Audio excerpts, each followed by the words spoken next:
Olá pessoal, espero que esteja tudo bem por aí. As coisas agora estão se esclarecendo, como nós vínhamos o tempo todo dizendo por aqui. Estamos chegando ao final dessa novela.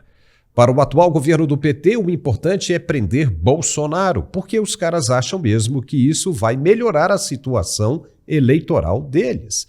Acham que vão aumentar a popularidade de Lula e conseguir, assim, convencer o povo das narrativas que contam. Só mesmo na cabeça de um corpo doente, ingênuo, isso vai funcionar.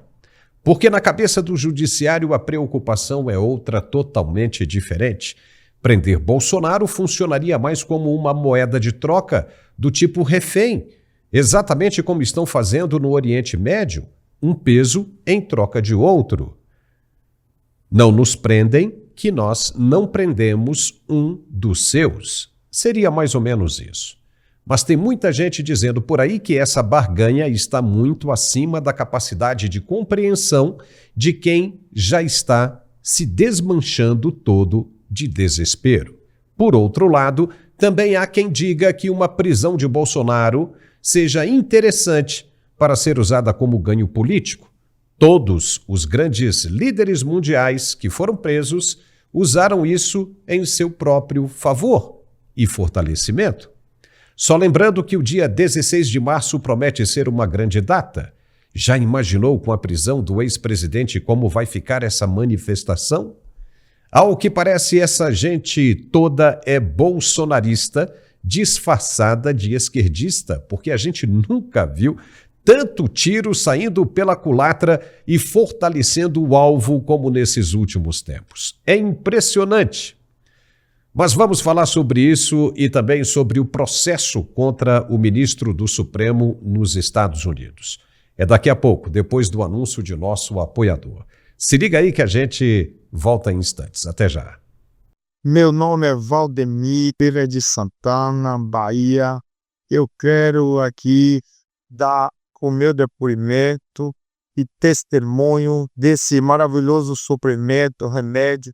Eu vim assim com muitas dores na coluna cervical, coluna lombar, nervo ciático, uma circulação muito difícil, até para cortar de manhã cedo, para arroz, a maior dificuldade. E graças a Deus, na primeira semana eu já vi logo os resultados, viu? Logo no início eu fiquei assim meio temeroso de que não pegar, porque diante de outros que eu peguei não tive nenhum sucesso. Mas quebrei o sigilo e peguei. E graças a Deus é o que eu recomendo. Pode adquirir, sem medo. Eu sofria muito. Graças a Deus já estou bastante bom mesmo, bastante bom. Nervo ciático, coluna lombar, eu tenho aqui as ressonâncias das cartilagens desgastadas, que estavam muitas dores, estava doendo bastante mesmo.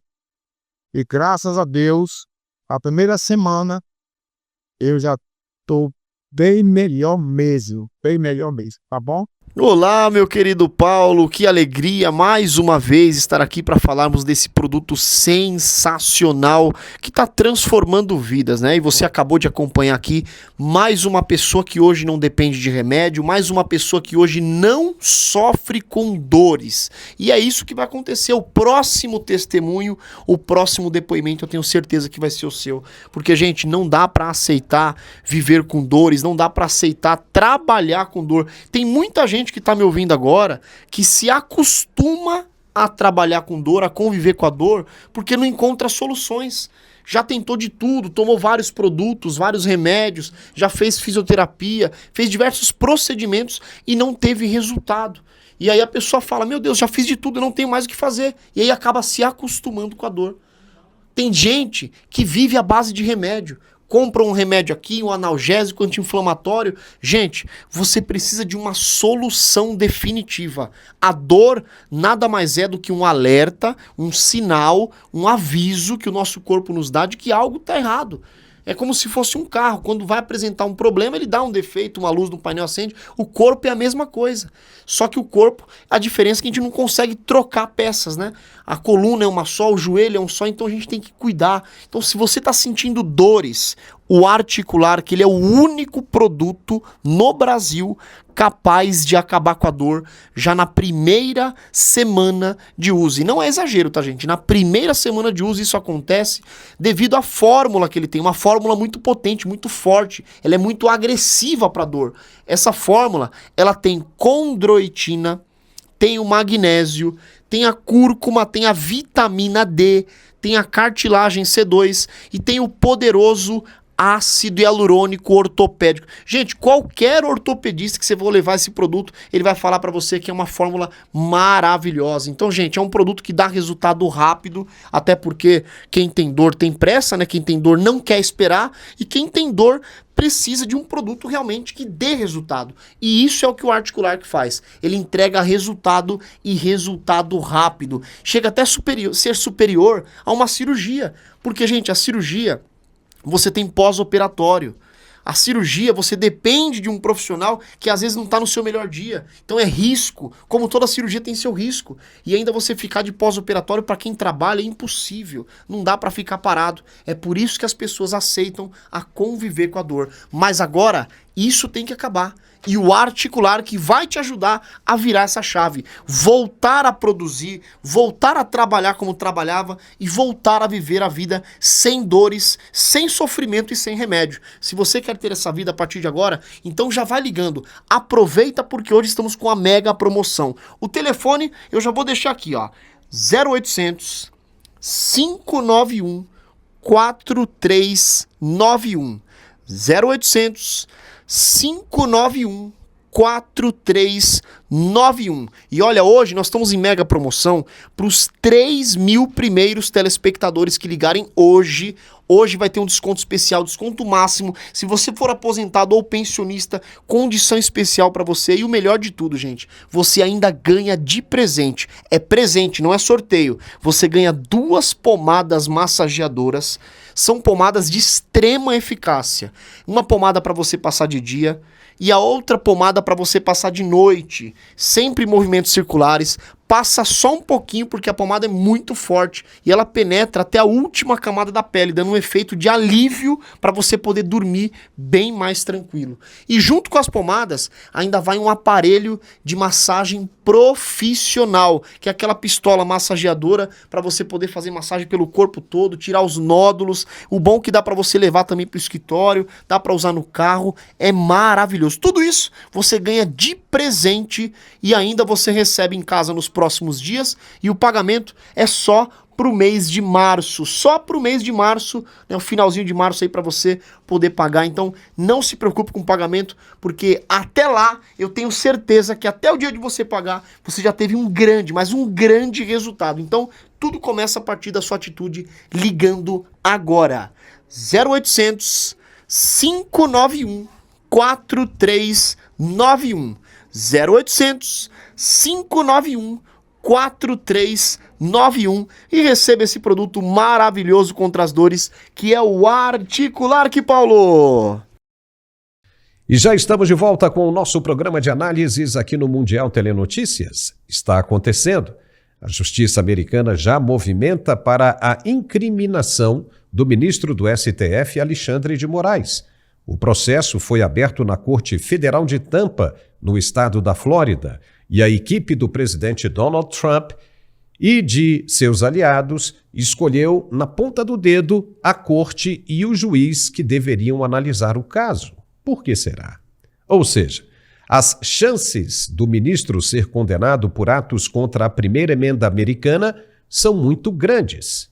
E a situação pode ficar ainda pior se o judiciário brasileiro confirmar a perseguição política contra o ex-presidente e condenar à prisão Jair Bolsonaro.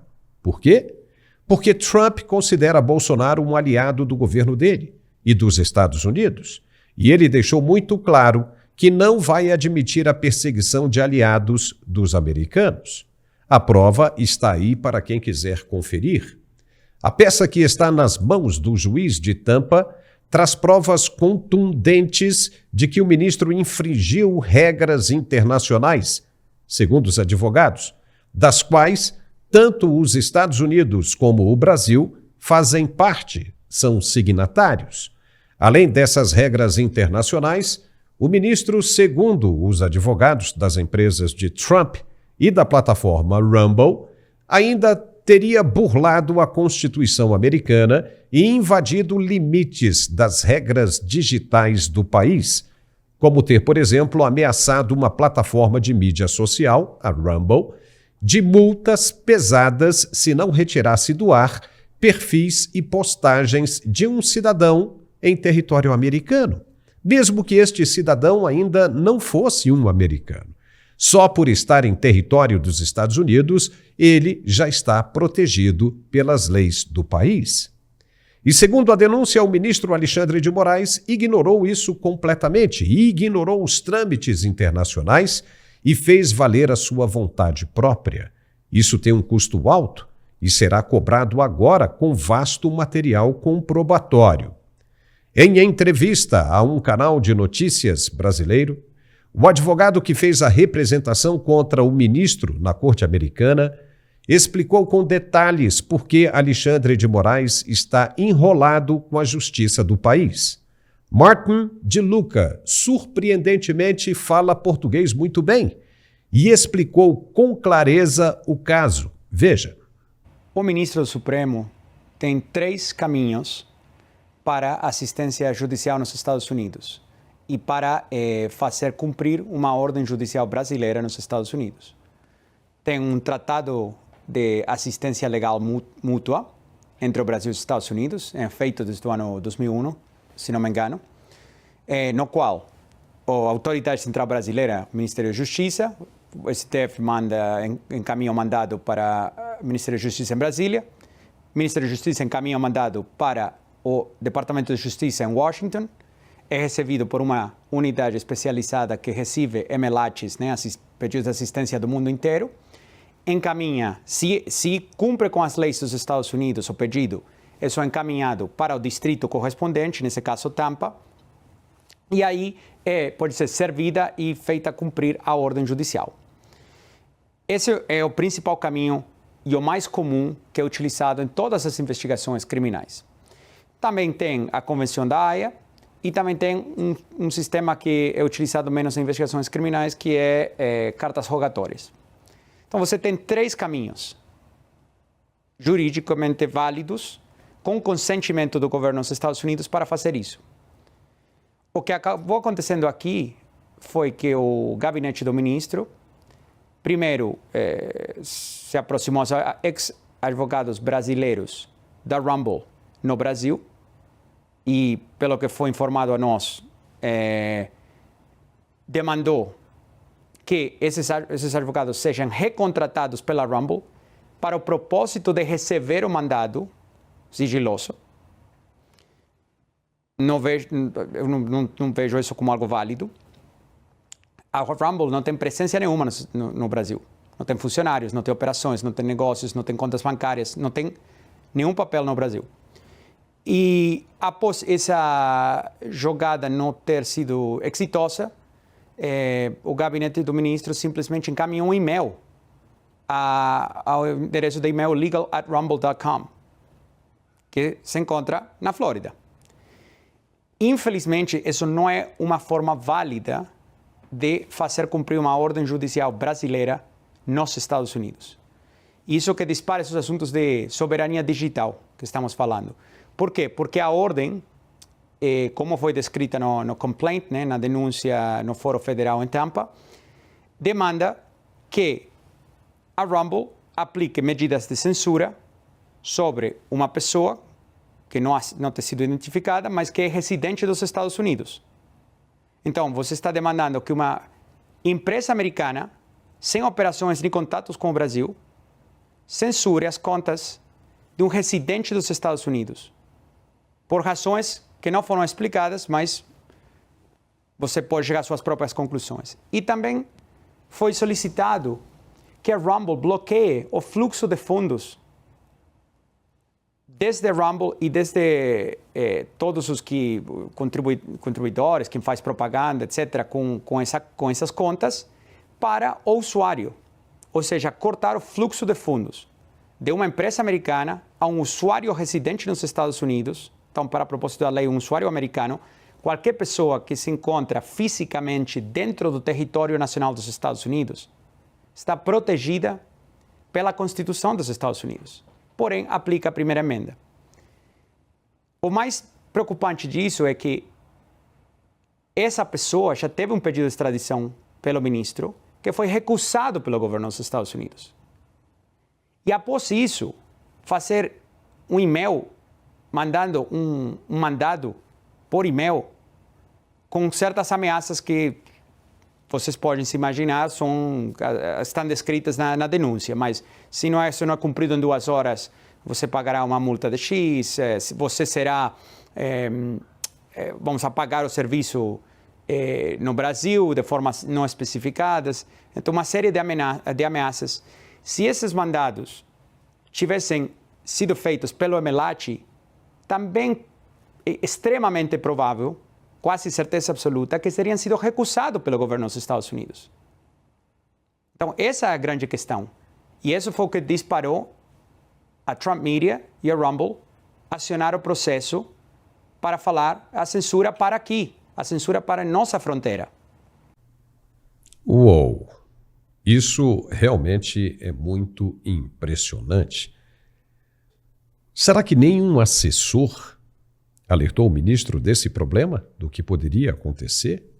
Ficou claro o que esse advogado disse. Ele foi questionado se a ação nos Estados Unidos foi motivada pela denúncia da PGR contra o ex-presidente Bolsonaro e mais 33 pessoas. Nesse momento, veja o que ele respondeu. Que os rumores sobre a denúncia do ex-presidente Bolsonaro era que ia ser apresentada na sexta-feira dessa semana. Então, eu te faço uma pergunta. Por que foi adiantada? Preparar uma denúncia como a que a gente preparou para entrar em Tampa demora dias. E como vocês devem saber de outros casos, os prazos que impor as ordens do ministro são extremadamente apertados. Então, a gente teria que e teve que começar a planejar para entrar com essa ação muitos dias antes. Viu aí?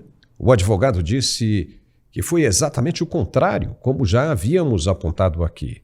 Como o Itamaraty tem tido acesso a informações privilegiadas e alertado o governo Lula constantemente e o STF sobre os passos da justiça americana, os dados chegaram rapidamente assim que o processo foi registrado na Corte Federal de Tampa, na Flórida. Os diplomatas se comunicam o tempo todo e ainda há gente do governo Biden infiltrada no Departamento de Estado americano. Aí os caras do Brasil pisaram no acelerador. Como a denúncia já estava pronta da PGR e eles estavam apenas monitorando o andamento judicial nos Estados Unidos, assim que ficaram sabendo, anteciparam a denúncia contra Bolsonaro e os 33 envolvidos no processo. Agora estão chegando diante de uma forquilha. Para onde seguir? Negociam para que não saiam prejudicados na justiça americana ou colocam logo Bolsonaro na cadeia? Seja o que for, o lado fraco dessa história é, sem sombra de dúvidas, o do judiciário brasileiro. Prender Bolsonaro não resolve nada em termos de amenizar o que está vindo por aí, mas poderia funcionar como uma pressão. Só vai depender do próprio Bolsonaro em como ele vê essa situação. Ser preso pode deixá-lo ainda mais forte. Como ex-presidente da República e militar da reserva, não poderá ser colocado em qualquer cela. Tem direito a algumas regalias, assim como também teve o presidente Lula quando ficou em Curitiba, cela especial. Mas quanto tempo você acha que o ex-presidente ficaria preso? Se até Lula saiu antes e teve a ficha toda limpa, como você acha que será com Bolsonaro? Agora, e como você acha que vai ficar do lado dos que o condenaram? Se tudo o que tem acontecido até agora já sinaliza para o caos dos ministros, como suspensão de vistos, processos em cortes federais, relatórios de organizações internacionais e por aí vai, como é que você acha que vai terminar tudo isso? A quem os ministros vão recorrer na hora que o bicho pegar? Não vai haver saída. Então é interessante a gente analisar por que estamos com a cabeça fria. Nós estamos com a cabeça fria e fica mais fácil analisarmos. As pessoas que estão envolvidas em todos esses processos estão apavoradas e, consequentemente, com as cabeças quentes. Não conseguem enxergar um palmo diante do nariz e metem os pés pelas mãos. Chegaram aonde chegaram porque, segundo o que está sendo divulgado, contavam com o apoio do ex-governo Biden. Agora não há mais esse apoio. Será que era mesmo isso? Não sabemos, mas vamos descobrir em breve. Se não havia apoio, então os atores vão continuar no mesmo caminho, no mesmo curso. Mas, se dependiam do que vinha de lá, aí sim o tempo vai fechar, e vai fechar feio. E já não era hora dessa gente ter parado com o que anda fazendo? Levar esse processo todo de golpe de Estado adiante é correto, sendo que não houve golpe e tudo não passa do campo das especulações e delações? Será que estão ignorando a realidade e apostando que tudo não passa de uma fantasia hollywoodiana? Na manhã desta quinta-feira, o ministro Moraes determinou sigilo sobre o vídeo da oitiva do tenente-coronel Mauro Cid. Só que antes disso, o vídeo que ele se refere já tinha circulado e muito na internet. E muita gente, claro, viu o ministro fazendo o que os internautas acabaram chamando de ameaças a Mauro Cid antes dele começar a delação. Portanto, não podemos mostrar o vídeo agora, que virou segredo de justiça. Mas até onde vai a inteligência dessa gente ou a falta dela? Até onde? O presidente Lula, por exemplo, acredita mesmo que colocando Bolsonaro na cadeia vai aumentar a popularidade dele e, consequentemente, as chances de ser reeleito. Aonde? Só se for no mundo de Nárnia, no mundo das ilusões. Se Bolsonaro for preso, será exatamente o que a direita precisa para definir qualquer nome como próximo presidente. E ele será eleito. Até mesmo a esposa de Bolsonaro, Michele, venceria Lula em qualquer cenário e com muita facilidade, como mostrou a pesquisa do Instituto Paraná. Ou seja, os caras estão derrotados, já, porque não evoluíram e não souberam acompanhar os avanços velozes que a modernidade trouxe. Para se manter na crista desta onda, é necessário muito, mas muito mais que estar no poder. É necessário conhecimento e muita inteligência, sem se deixar cegar pelo ego ou confiança em excesso. Daqui a pouco nós vamos falar mais sobre este assunto com o nosso comentarista, professor Marcos Pisolato. E a gente volta logo depois do recado de nosso apoiador. Até já. E é isso aí, querido Paulo e todos que nos acompanham aqui no Canal Mundial. É uma alegria estar aqui com você e vamos falar desse assunto. Você percebeu, Paulo, que muitas coisas vêm evoluindo, mas parece que falar da nossa vida íntima, da nossa vida sexual, ainda existe um tabu muito grande. E a gente vem aqui de forma consciente alertar todos, porque você ter uma vida sexual ativa é sinal de saúde, é sinal de bem-estar. E principalmente, Paulo, no caso do homem, devido a estresse, ansiedade, insônia, alcoolismo, tabagismo, tudo isso afeta os níveis de testosterona. E se prejudica a testosterona, vai impactar onde? Na vida íntima, na vida sexual do homem. Porque a testosterona, Paulo, é o hormônio sexual do homem, é o hormônio da força, do vigor e da vitalidade. Então, quando impacta e mexe com a nossa testosterona, causa problemas na hora da relação, como disfunção erétil e ejaculação precoce. Principalmente, meu amigo, você que sofre com a diabetes. O que eu vou falar agora aqui é muito sério. A diabetes hoje é a doença que mais causa impotência no mundo. Você que tem diabetes sabe o que eu vou te falar. A diabetes, ela interrompe o fluxo sanguíneo, não deixando chegar às extremidades do corpo. E aonde não há sangue, não há vida. Aonde o sangue não circula, não há ereção. Então, quem tem diabetes, Paulo, tem muita dificuldade em ter uma ereção rígida e de maneira satisfatória. Eu te apresento Max Viril. É para você que tem e para você que não tem diabetes. Ele vai ajudar o equilíbrio da testosterona, vai aumentar o seu fluxo sanguíneo e você terá níveis de ereção durante o dia e durante a noite. Você tomando um Max Viril 30 minutos antes da sua relação, como eu tomo, você terá níveis de ereção, aquela ereção rígida e de maneira satisfatória. Basta tomar 30 minutos antes da relação a cada 3 dias. Não precisa tomar todos os dias. A cada 3 dias você vai tomar 30 minutos antes da relação, vai ter aquela ereção rígida, vai namorar com mais confiança, com mais segurança e vai melhorar a autoestima. E um último recado, porque a gente se preocupa com a sua saúde. Você, meu amigo, não abuse desses remédios de farmácia, que a longo prazo vai prejudicar o seu coração e a sua pressão. Max Viril é 100% natural e te dá uma performance extraordinária e você vai se satisfazer e satisfazer a sua companheira na hora da relação. Por isso, adquira Max Viril. Para adquiri-lo, você vai ligar agora 0800 323 0090 0800 323 0090. E atenção, que os 100 primeiros que ligarem, Paulo, vão ter um desconto de até 70% no Max Viril e de presente, olha o meu aqui, ó.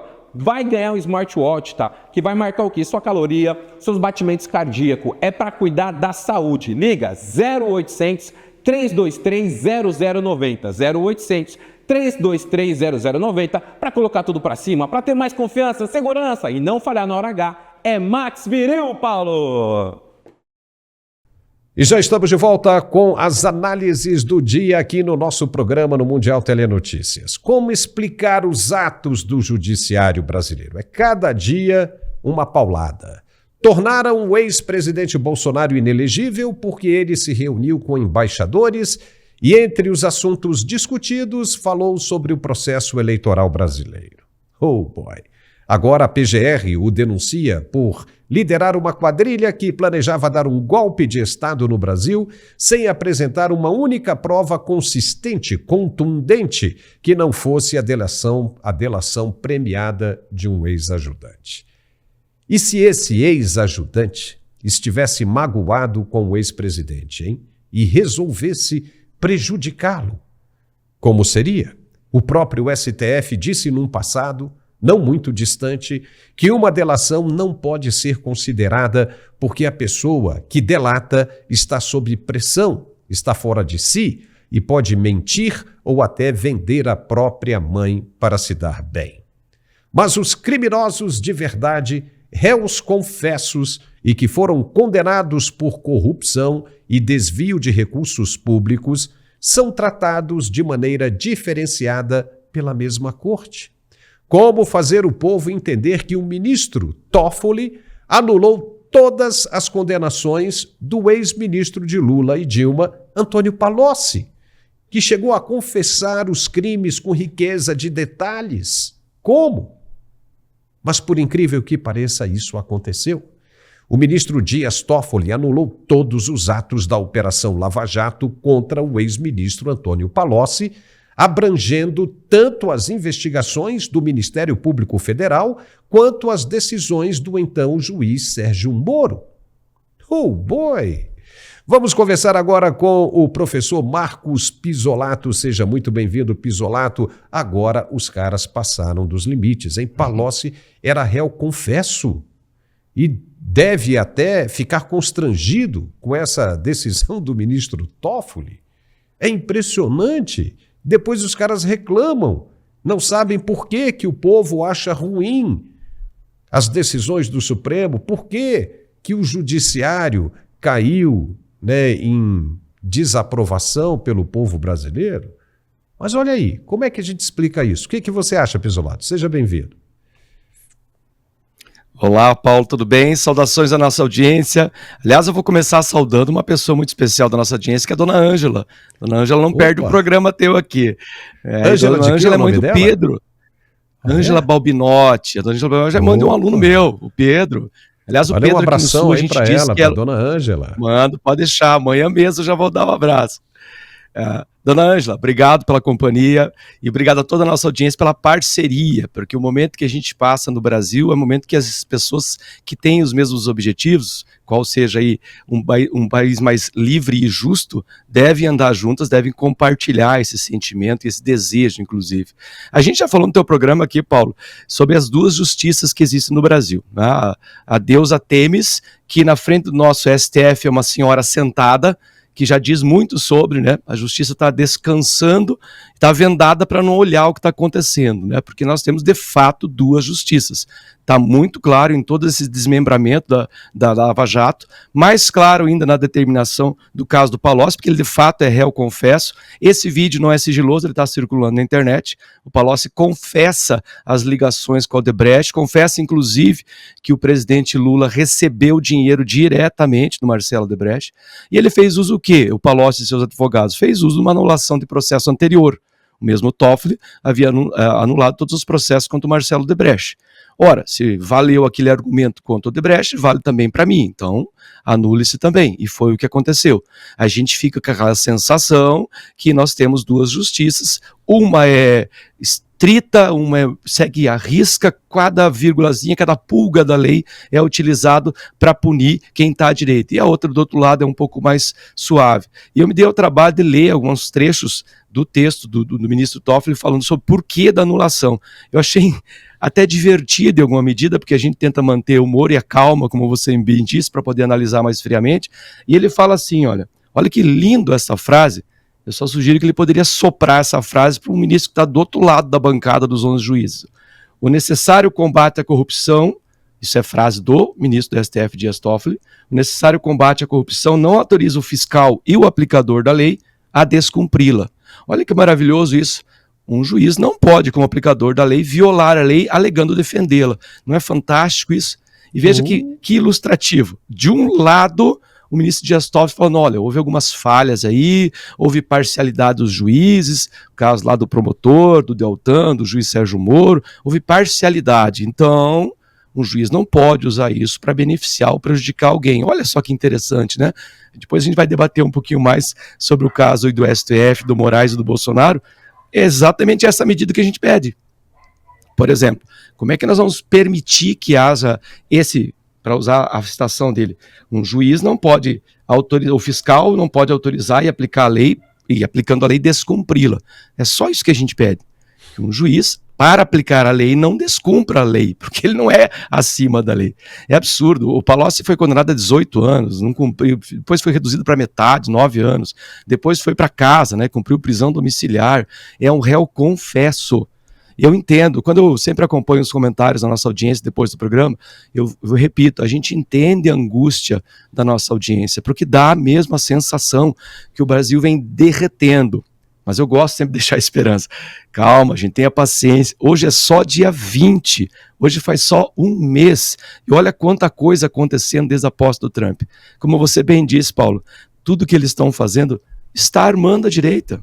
O Lula falando, o Dias Toffoli dando esses argumentos para a gente, é só deixar rolar. Eles estão armando a gente. Mesmo que venha no futuro alguma prisão ou coisa parecida do Bolsonaro, que a gente vai discutir depois, isso é tudo tão absurdo e tão incongruente que a gente não se espanta mais. O que a gente sabe é que tudo isso, um dia, historicamente, espero que seja breve, sirva de argumento para a gente pacificar o Brasil. Porque a gente já comentou no teu programa, inclusive, ano passado, a gente precisa de pontes para ligar o Brasil. Porque a gente tem uma direita e uma esquerda, e eu sou defensor que haja direitas e esquerdas nos países, em qualquer país, direita, centro, esquerda, independente. Só que elas sejam ligadas por pontes. E essas pontes têm que ser através dos fundamentos. E um dos fundamentos é a legislação, é a justiça. Nós estamos nos afastando em vez de nos aproximar. E é culpa justamente da justiça, aquela que deveria ser o fiel dessa balança aí, né, Paulo? Olha, o que é curioso é que qualquer desavisado pode falar o seguinte, não, mas aquele julgamento não valeu porque o juiz Sérgio Moro foi parcial, ok? Vamos deixar isso de lado. Mas isso não anula o ato dos que confessaram. Eles confessaram crimes. Os crimes existiram. O Antônio Palocci confessou todo o esquema, disse que no segundo mandato dele, o dinheiro que vinha da Odebrecht e da OAS, o presidente Lula, na ocasião, conseguiu a aposentadoria dele só com as propinas. Isso ele falou. E o que isso tem a ver? E ele provou, né? Tanto é que as provas, né, que ele apresentou, os caminhos que o Ministério Público e a Polícia Federal percorreram, chegaram à conclusão, não só do Sérgio Moro, porque o Sérgio Moro foi apenas o pontapé inicial. Esses documentos e essas provas correram para a segunda instância, para a terceira instância, que foi no STJ, e até mesmo na quarta instância, que foi o STF. Todo mundo viu isso. Ou se colocasse receita de bolo lá, os ministros não iam ler? Iam dizer que aquilo ali, só vê só o cabeçalho e vai para uma conclusão e acabou? Você acha que eles não leram o processo na íntegra para apresentar o voto deles? Claro que leram. E todos eles concordaram com isso. O crime houve, porque os caras confessaram. Exatamente. Então veja, porque o processo começou errado e tudo mais, você vai anular, o cara desviou dinheiro, então devolve dinheiro para ele. Devolve toda a grana que esse pessoal devolveu para os cofres públicos. Então devolve para eles. E da onde que eles conseguiram esse dinheiro? Aí a gente agora tem que levantar, tem que estudar para saber onde é que eles conseguiram esse dinheiro, porque não condiz, né, com a capacidade, né, de renda dessas pessoas. Por onde será? Os caras já falaram, não, nós desviamos, metemos a mão, pegamos em tudo quanto foi lugar. Não, isso você não pode dizer. Você não pode dizer porque você acha que você fez isso. Porque isso fazia parte de um processo que não existe. Se não existe o processo, não existe isso que você está dizendo. Para com isso, né? Para com isso. Chega a ser vergonhoso demais. E aí depois não sabe por que o judiciário caiu em desgraça. Ou seja, o judiciário caiu, né, em descontentamento com o povo brasileiro. Ou seja, o povo brasileiro não tolera mais esse tipo de coisa. Isso é um absurdo. A gente chama, Paulo, de sistema judiciário porque o decoro, a educação, a civilidade não permite que a gente dê outro nome, porque a gente sabe a vontade que a gente tem, né? Se frases ditas por juízes, que é uma das alegações do Toffoli, né? O Dalton Dallagnol e o Sérgio Moro trocaram algumas expressões ofensivas com relação a Marcelo Debrecht, com relação ao próprio Palocci, enfim, ao próprio Lula, palavras que não convém repetir, não eram palavrões graves, mas são nomes que a gente sabe que são atribuídos às pessoas que roubam, né? A gente sabe qual é o nome que se dá a uma pessoa que rouba.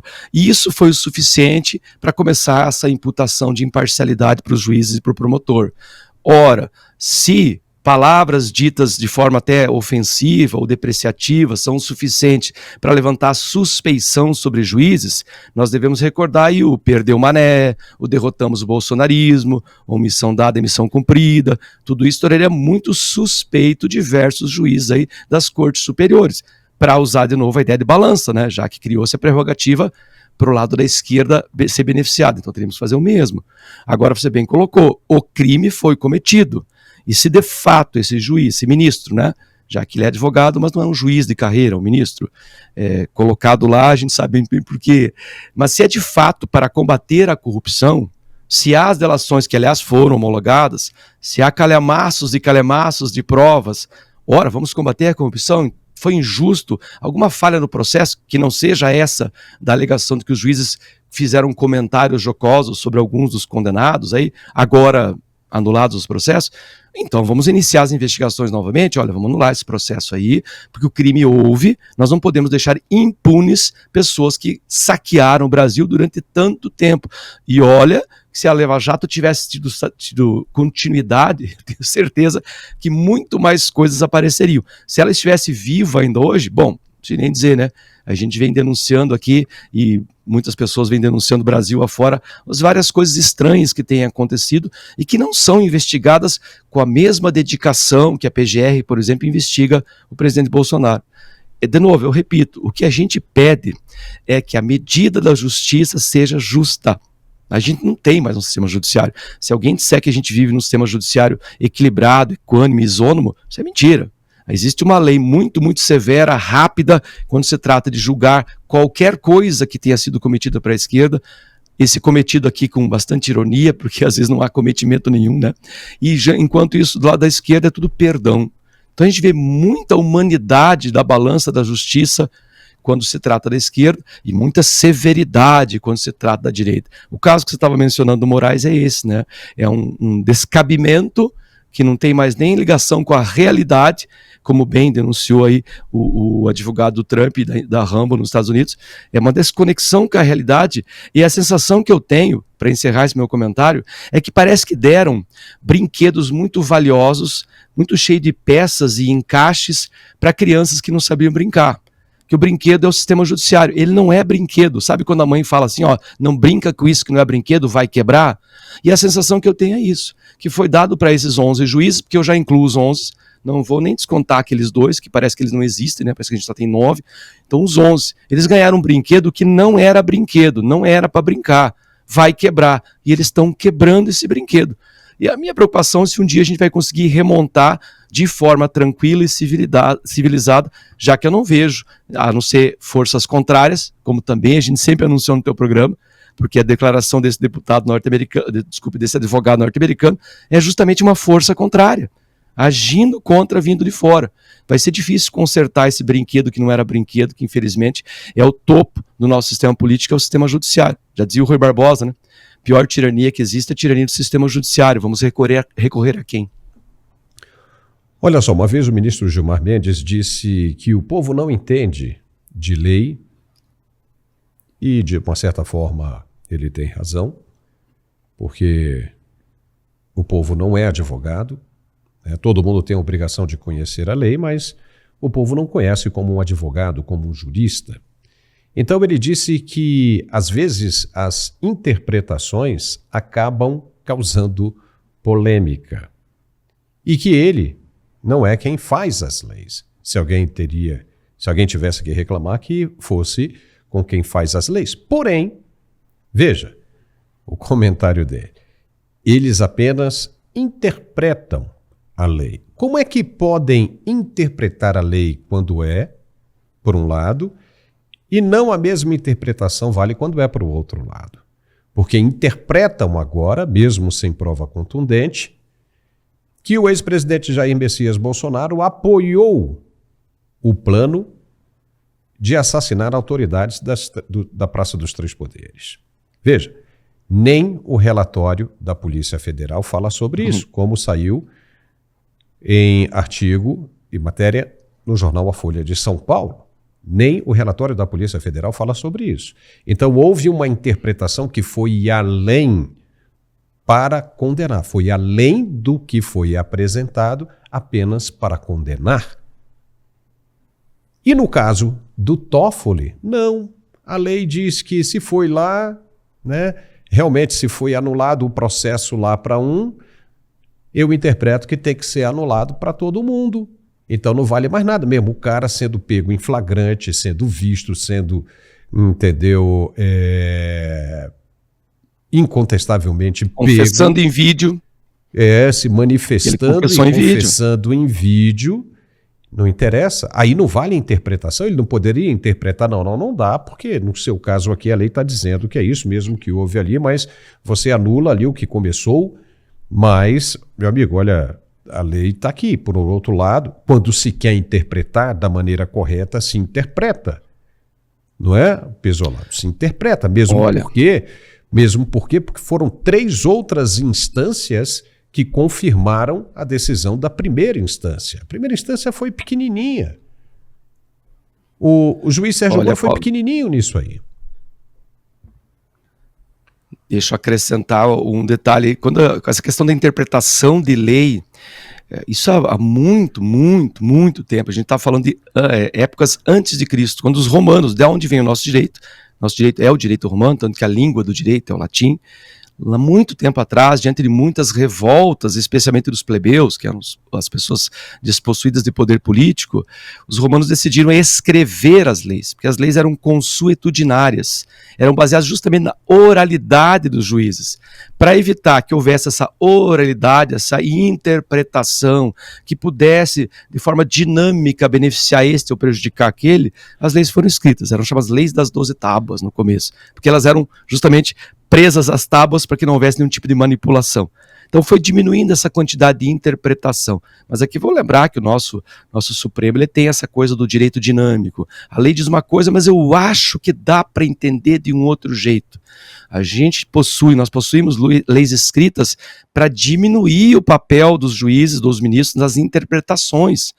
Porque está muito claro, por exemplo, amplo direito à defesa. Aí você vai interpretar que amplo não quer dizer bem amplo. Aí os deputados têm liberdade de expressão em quaisquer situações. Aí você vai interpretar que o quaisquer não é quaisquer.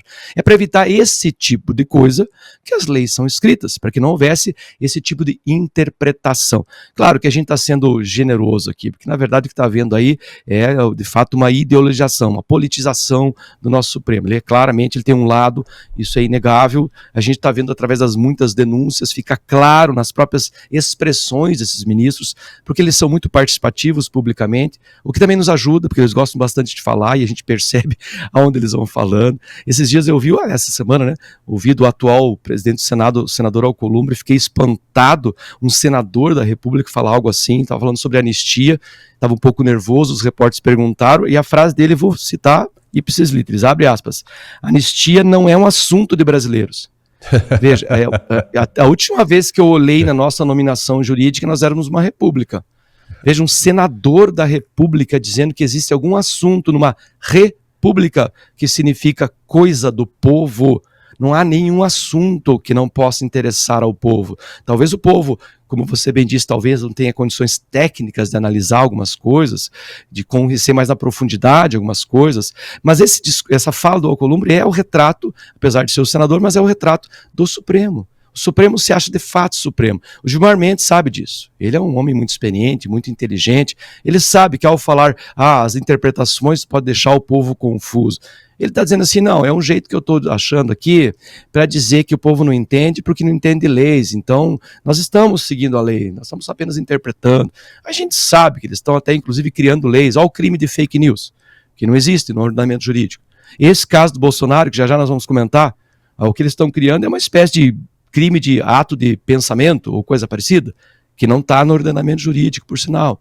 Então, o que a gente está vivendo é, de fato, de alguma maneira, de alguma medida, uma forma de ditadura. Não é plena, não é total, não é não tem uma pessoa só, embora às vezes ocorra, né, decisões monocráticas que pareçam, de fato, uma ditadura de uma pessoa só, mas a gente não vive um regime de justiça plena, de livre acesso à justiça. Isso com certeza. Olha, já que você tocou nesse assunto, isso que estão chamando de perseguição política a Bolsonaro, neste momento em que se aproxima a manifestação do dia 16 de março, e a popularidade, que coincidência, do presidente, e a popularidade do presidente Lula despenca, você acha que é uma cortina de fumaça para esvaziar o embate político? Eu sempre fico muito impressionado com o timing desses acontecimentos, né? Sempre tudo muito, muito certinho, eles têm muita sorte, né?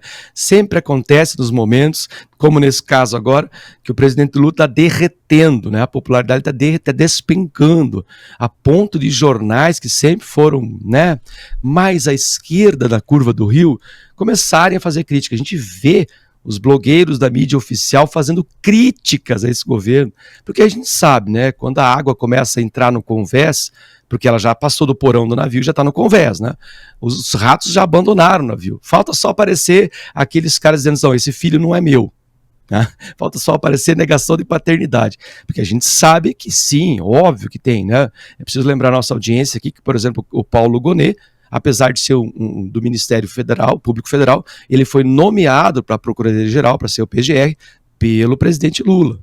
Então ele está lá. Eu me dei o trabalho, Paulo, depois eu posso até comentar alguns pontos do relatório dele, que a gente não vai chamar de relatório, vai chamar de peça dramatúrgica. O relatório tem, tirando as filigranas iniciais e finais, tem 268 páginas. Eu tomei meu prazol, meu calmante e fui ler. Paulo, a gente gastaria aí facilmente umas 14 horas para analisar todos os erros cometidos por esse relatório. Não sei se você me permite, eu já começo para o primeiro desse erro, que ele começa com uma premissa absurdamente falsa, a partir dali todo o resto é inválido. Olha, aí estou usando o Dias Toffoli, tá? Se você usar uma coisa errada para começar, todo o resto tem que ser anulado, né? Ele começou com uma alegação, veja, ele é alegando, não há uma prova, ele está alegando, que aliás você bem disse, não há prova material nenhuma contra o presidente Bolsonaro. Ele começa com uma alegação que eu vou simplificar, porque ele leva algumas páginas, lá pela página 6 ele conclui essa alegação, que as caixinhas mágicas, onde ocorreram as eleições, nossa audiência sabe que nós não podemos mencionar a palavra, que só por isso já é um problema, mas ele alega que essas caixinhas mágicas funcionam e são seguras, Então, questioná-las, como o presidente Bolsonaro fez publicamente, como aliás vários jornalistas e várias das outras 33 pessoas que estão nesse indiciamento também o fizeram, já configura por si só um ato golpista. Ou seja, criticar as caixinhas mágicas já é por si só um ato golpista. Veja, nós estamos criando um ato de crime de crítica, crime de pensamento. Porque no texto eu vou ler. Está no texto, está na página 6. Se tiver algum esquerdista nos assistindo, está na página 6. Olha o absurdo em menos de 2 linhas.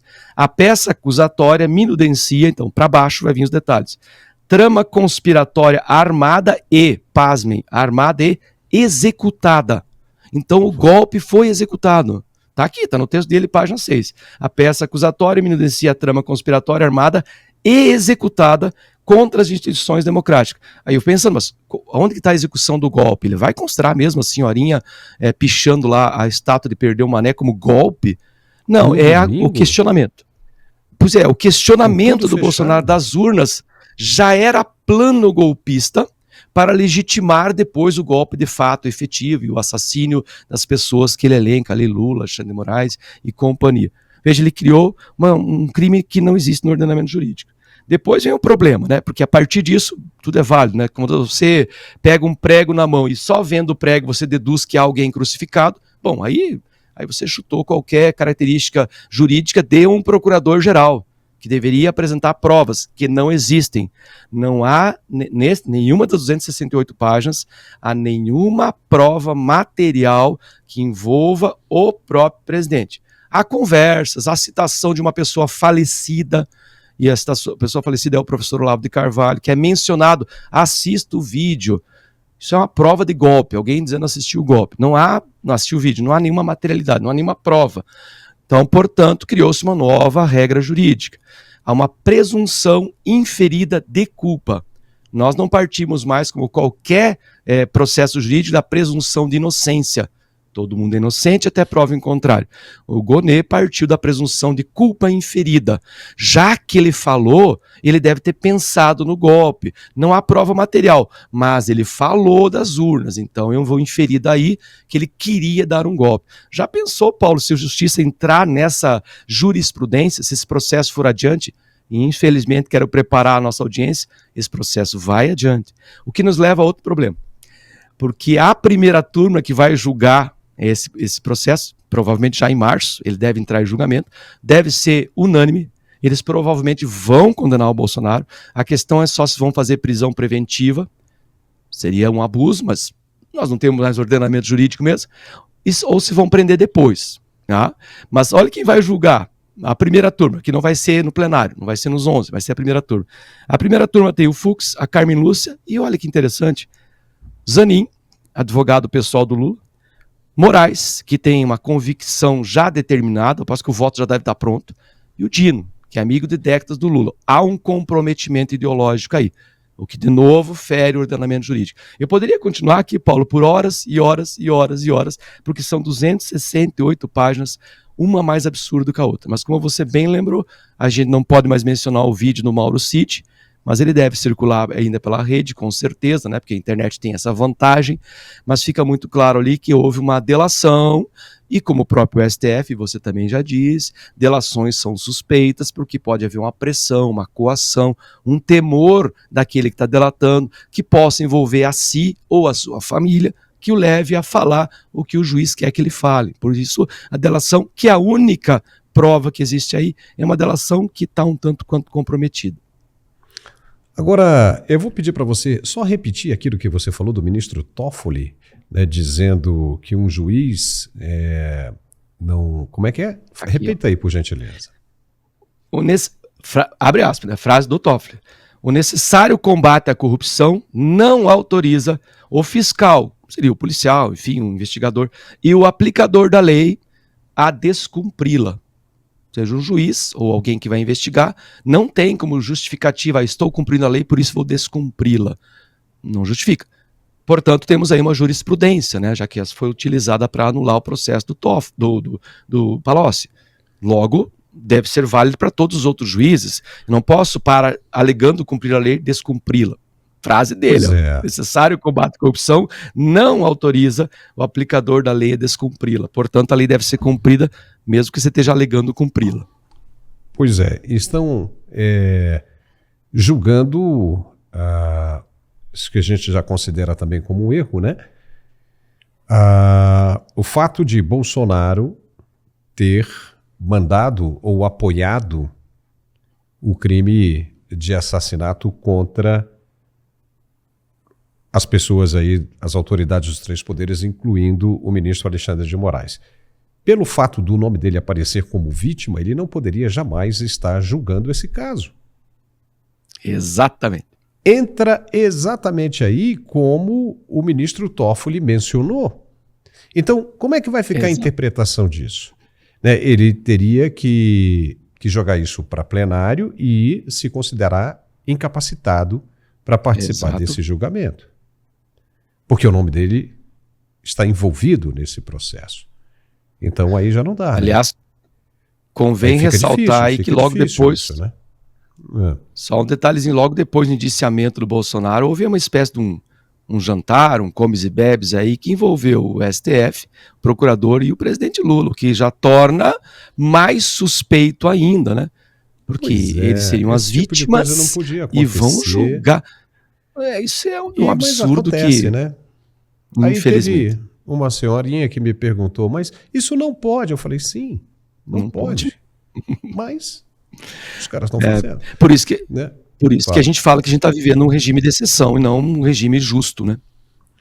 Pois é, e vamos ver como é que vai terminar isso aí, porque também nos Estados Unidos, uma outra hora a gente vai falar sobre isso. De repente eu quero ouvir você no nosso programa desta sexta-feira. Tá, Pizzolato? Ao meio-dia, para a gente falar sobre Estaremos isso, lá. Porque o processo também está rolando nos Estados Unidos e parece que não existe a menor possibilidade do réu ser absolvido, hein? Não há. Parece que as provas são bastante robustas no que tange a um desrespeito... A lei americana, né? Exatamente. Então, a primeira emenda americana, isso é muito sério. Mas, Pizzolato, chegamos ao final desse nosso programa de hoje. Valeu mesmo, né, por sua participação aqui. Isso aqui é um programa de debate de análises, né? Eu não diria nem de debate, mas um programa de análises. A gente analisa a situação e emite uma opinião. E a nossa opinião vai ajudar aquele que está nos assistindo a formar a sua própria opinião. Esse é o nosso único objetivo aqui. Nós estamos analisando os fatos. Nós temos essa atribuição. Podemos fazer isso. Exato. É uma análise de fatos. Perfeito. Apenas isso. Obrigado, viu, Pizzolato? E conto com você nessa sexta-feira, ao meio-dia, na primeira edição do Mundial Telenotícias, tá bom? Obrigado, Paulo. Até amanhã. Um abraço para nossa audiência. Tchau, tchau. E ficamos por aqui com esse programa. Se você gostou, nos dê um like, mas o mais importante de tudo é se inscrever no canal. Você não precisa nem perder tempo. Não tem nenhum formulário a ser preenchido. Basta chegar ali em cima e clicar no botão de inscreva-se. Isso vai nos ajudar. Um forte abraço e até amanhã, ao meio-dia. Tchau.